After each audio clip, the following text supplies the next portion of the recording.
Hi, beautiful people. Welcome back to my YouTube channel. This is me, guys. You are watching Sun Non-Stop. तो guys, बस एक नई video लेकर आज के फटाफट से लाइक सब्सक्राइब एंड शेयर कर दीजिएगा। सेकंड चैनल का लिंक भी जो है वो डिस्क्रिप्शन के अंदर है, जल्दी जल्दी जाइए वहाँ भी सब्सक्राइब लाइक एंड शेयर कीजिए। Why Satluj got banned? Punjab 95 explained Diljit Dosanjh। और देखते हैं कि ये क्या है, सारी सिचुएशन क्या है, सारा क्राइटेरिया इसके ऊपर। मतलब आपको पता है कि इसके ऊपर सिद्धू मूसेवाले ने भी सॉन्ग बनाया था, और अभी ये जो है ना, दिलजीत दोसांझ ने मूवी पूरी बनाई है इसके ऊपर। और सुनने में आया कि वो मूवी जो है वो बैन कर दी गई है इंडिया के अंदर। वो बैन है कि नहीं, जरूर बताइएगा। Let's start the video guys. Diljit की फिल्म आई है सतलुज, आई थी ओटीटी पे, फिलहाल बैन हो गई है, थिएट्रिकल रिलीज नहीं है, लेकिन इसको लेकर फुल बवाल मचा हुआ है। आइए इस पे बात करते हैं। दोस्तों, दिलजीत की फिल्म सतलुज असल में पिछले 3-4 सालों से ही कंट्रोवर्सी में घिरी हुई थी। पहले इसका नाम घल्लू घारा और फिर पंजाब 95 रखा गया था, लेकिन पहले ये फिल्म थिएटर से बैन हुई, फिर ओटीटी पर नाम बदल कर आई, तो 2 दिन में वहां से भी क्लैरिफिकेशन देते हुए इसको हटा लिया गया। क्या है प्रॉब्लम इस फिल्म में, क्या प्रॉब्लम है भी या नहीं है, इसके बारे में इतनी चर्चा क्यों हो रही है, और सरकार इसके बारे में क्या कहना चाहती है, आइए समझते हैं इस वीडियो के हाँ, माध्यम से। मेरे को भी हमारे जब अपनों लिया को था। ढूंढने का हक हमसे कोई नहीं छीन सकता। ये मनुष्य अधिकारों की लड़ाई है, पूरी कौम की लड़ाई है।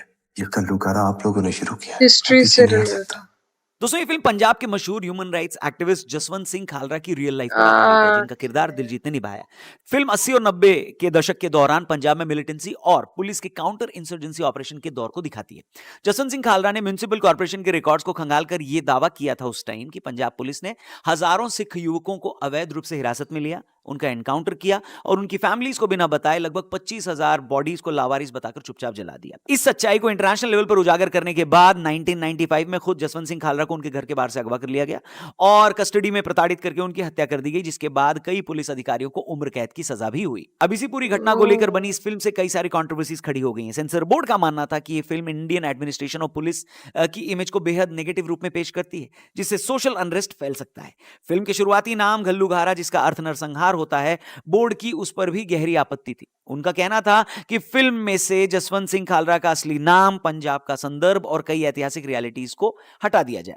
अब सिनेमा घरों में रिलीज करने के लिए central board of film certification से सर्टिफिकेट लेना कंपलसरी होता है। जब मेकर्स ने इसे थिएट्रिकल रिलीज के लिए भेजा तो पहले 21 कट्स बोले गए सेंसर बोर्ड द्वारा, बाद में लगभग 127 कट्स लगाने की मांग की गई। 127 पूरी फिल्म में काट दी। फिल्म के मेन सीन्स, डायलॉग्स और यहां तक कि मेन कैरेक्टर्स के नाम को भी बदल दिया जाए, ऐसा बोला जा रहा है। फिल्म के डायरेक्टर का यह मानना था और साथ में दिलजीत का भी यह मानना था कि इतने कट्स के बाद फिल्म की आत्मा ही खत्म हो जाएगी और यह इतिहास के एक शहीद का अपमान होगा।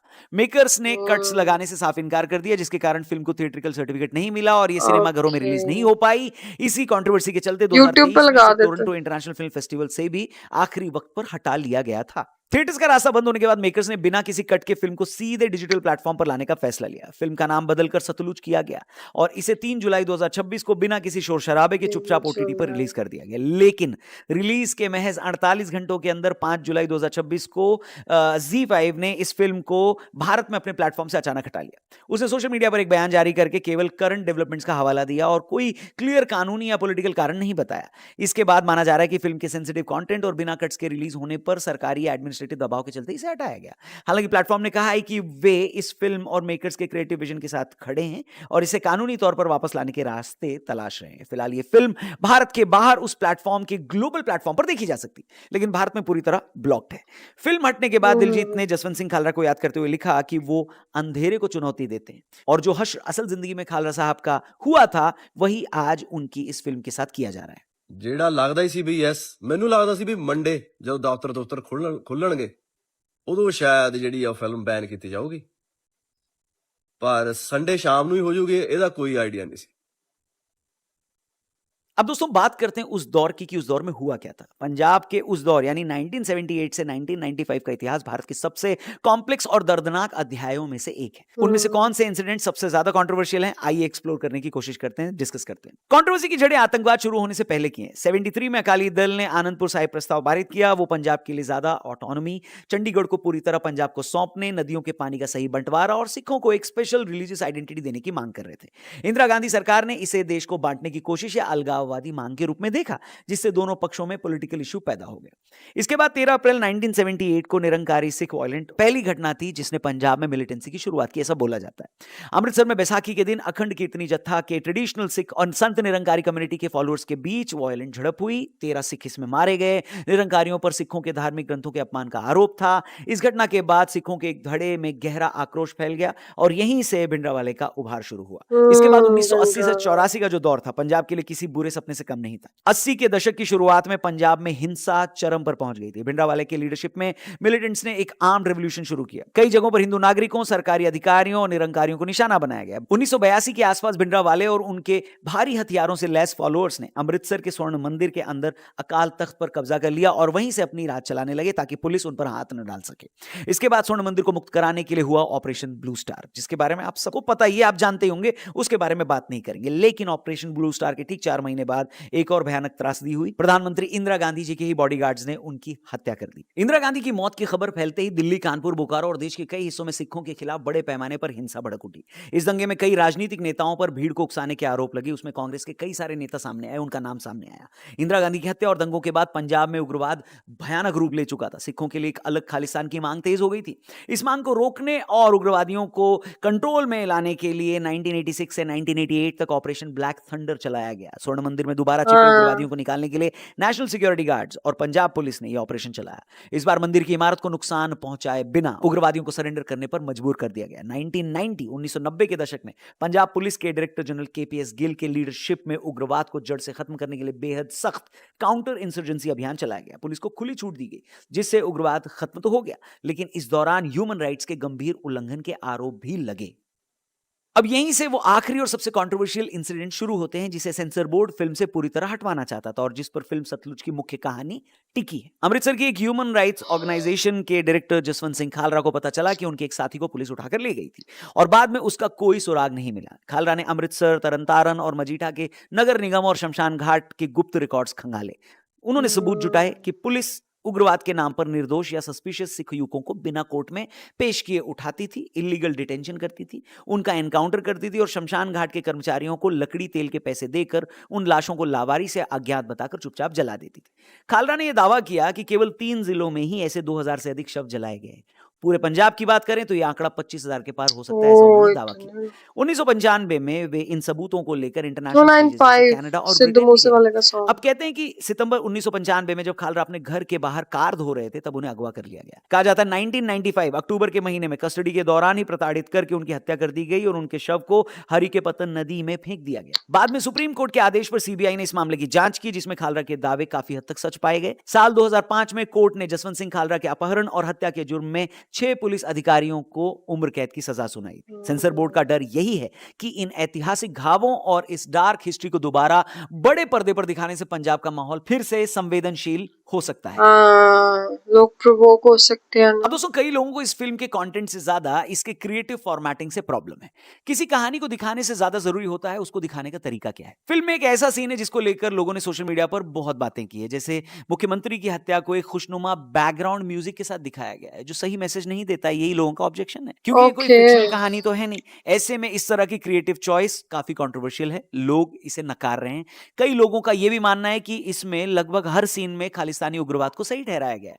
ये फ्यूचर में खालिस्तानियों द्वारा किए जाने वाले हर बुरे काम पर भी पर्दा डालती है। इसके साथ सोशल मीडिया पर जो लोग ऑब्जेक्ट कर रहे हैं, एक पॉइंट ये भी बोला जा रहा है कि पंजाब में मिलिटेंसी को जड़ से खत्म कर देने वाले super cop and legendary KPS Gill साहब को तत्कालीन प्रधानमंत्री इंदिरा गांधी ने जब अपॉइंट किया, फिर दूसरे प्रधानमंत्री द्वारा उन्हें हटाया गया और बाद में पंजाब को बचाने के लिए एक तीसरे प्रधानमंत्री द्वारा उन्हें वापस लाया गया। तो उन्होंने खालिस्तानी आतंकियों के पैरों को जीपों से बांधकर 700 आतंकियों का सफाया किया था। कई लोगों का मानना है कि सतलुज यानी इस फिल्म ने उन्हें गलत तरीके से पेश किया है और देश की रक्षा के लिए अपनी पूरी कोशिश करने वाले एक इतने बड़े अधिकारी को विलन के रूप में दिखाया गया है। ये कई लोग ऑब्जेक्ट कर रहे हैं सोशल मीडिया पर। इसके अलावा कई लोगों को यह लगता है कि यह फिल्म एक वन साइडेड स्टोरी कहती है। फिल्म में दिखाया गया है कि शमशान घाटों में जलाए गए सभी अज्ञात शव निर्दोष नागरिकों के थे, जबकि फैक्ट यह है कि इंसर्जेंसी के दौरान कई बार मुठभेड़ में मारे गए उग्रवादियों के पास कोई आइडेंटिटी कार्ड नहीं होता था। वे अक्सर भेष बदलकर या फर्जी आईडी के साथ घूमते थे। इसके अलावा उस दौर में फैले डर और स्टिग्मा के कारण कई परिवार अपने सदस्यों के शवों का दावा करने से भी बचते थे जो मिलिटेंट ऑर्गेनाइजेशन से जुड़ चुके थे।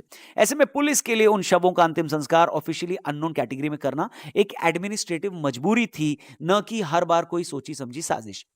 इस फिल्म को देखने के बाद एक और चीज जो बहुत सारे लोगों को सही नहीं लग रही है वो ये कि फिल्म 25,000 लोगों के गायब होने या मारे जाने का दावा करती है। ह्यूमन राइट्स एक्टिविस्ट ने अमृतसर, तरनतारन और मजीठा जैसे कुछ चुनिंदा जिलों के शमशान घाटों के रिकॉर्ड के आधार पर यह अनुमान पूरे पंजाब पर क्यों लागू कर दिया, ये सवाल पूछा जा रहा है। हालांकि जांच रिपोर्ट के अनुसार ऑफिशियल इन्वेस्टिगेशन में अमृतसर जिले में 2097 शवों की अवैध क्रिमेशन की पुष्टि हुई थी, लेकिन पूरे राज्य के लिए 25,000 का आंकड़ा किसी भी ऑफिशियल या प्रूवन डॉक्यूमेंट में दर्ज नहीं है। ये लोग ऑब्जेक्ट कर रहे हैं। फिल्म का दावा है कि कई लोग गायब नहीं हुए थे बल्कि विदेश भाग गए थे और उनके परिवारों ने मुआवजा लिया। पंजाब पुलिस और खुफिया एजेंसियों की बात की जांचों में ऐसे कई मामले भी सामने आए जहां उग्रवाद के दौर में युवा डंकी फ्लाइट से कनाडा, यूके या यूरोपीय देशों में भाग गए और वहां असाइलम ले लिया। पंजाब में उनके पीछे रह गए फैमिलीज ने उन्हें लापता या पुलिस द्वारा मारा घोषित करवा दिया ताकि वे सरकारी मुआवजा, पेंशन या इंटरनेशनल ह्यूमन राइट्स ऑर्गेनाइजेशन से मिलने वाली फाइनेंशियल मदद का फायदा उठा सके।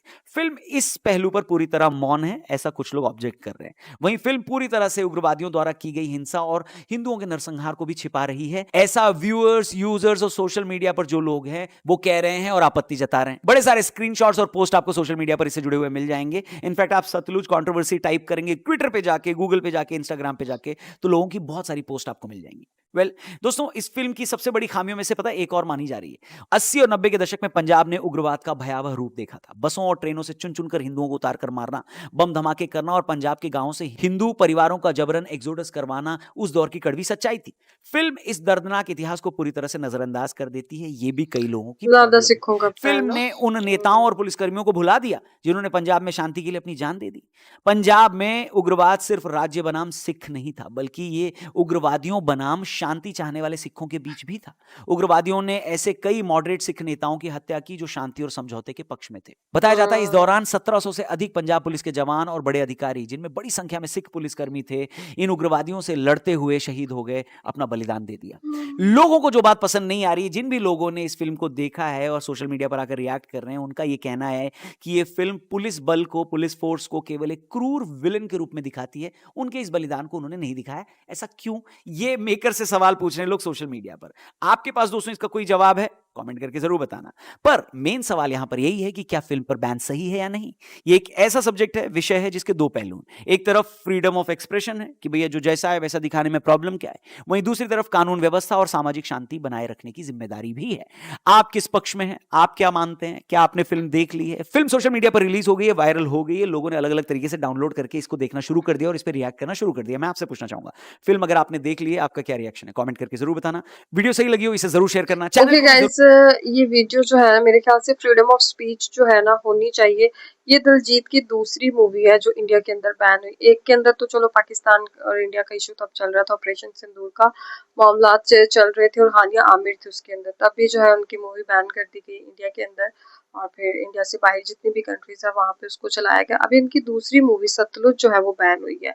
तो चलो पहले तो मुझे समझ आता था इंडिया पाकिस्तान का सीन है, इसमें भी पॉलिटिशियंस और कुछ गवर्नमेंट के रूल्स और ऑर्डर्स होते हैं, तो इसलिए जो है ना ये बैन कर दी गई होगी। लेकिन फिर फ्रीडम ऑफ स्पीच नहीं ना रहती। एक बंदा मतलब अभी ऐसा दौर आ गया है और मतलब फिर वो चीज़ नज़र नहीं ना आती। मतलब मेरे ख्याल से तो रिलीज होनी चाहिए थी। आप लोगों को क्या लगता है कि ये बैन करके सही किया नहीं किया? लेकिन अंदर कुछ कुछ ऐसी चीज़ें वो कह रहे हैं कि दिखाई गई हैं, जैसे खालिस्तान हो गया, उसको प्रमोट किया गया है और हिंदुओं के साथ जो हुआ उसको दबाया गया, उस बात को सही बताया नहीं गया।